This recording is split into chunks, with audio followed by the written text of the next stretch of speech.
breakdown of the armies, the Federal Army had a little over 100,000 men, about 88,000 infantry. That's really the building block of the Army. How many fighting trim infantry did you have? And they had 3 armies that total about 88,000. On the Confederate side, they had roughly 44,000 veteran infantry to oppose. So it was about a 2-to-1 ratio. The Confederates did have some other forces. The Georgia State Militia was here, and they also had cavalry and artillery units, but still were outnumbered 2-to-1, or not quite 2-to-1 during the Atlanta campaign. First of all, the first crossings occurred around the 8th and 9th of July.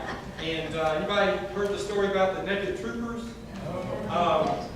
Colonel William Brownlow and his band of federal fellas went over just below Roswell, and it was called Roswell Factory back then, by the way, but went over at Roswell, and because their wool uniforms were so hot and so heavy, they took them off, and just in their skivvies and their repeating rifles, they had repeating rifles rather than the single-shot muskets, and were able to cross, and they were holding their cap boxes and cartridge boxes up over the water.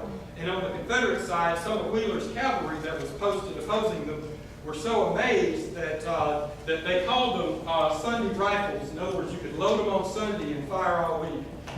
And so they crossed over, and on the 12th, that's fine, go ahead to the 12th of July was Howard's 4th Corps crossing, and that was at Powers Ferry. Does that look like Powers Ferry?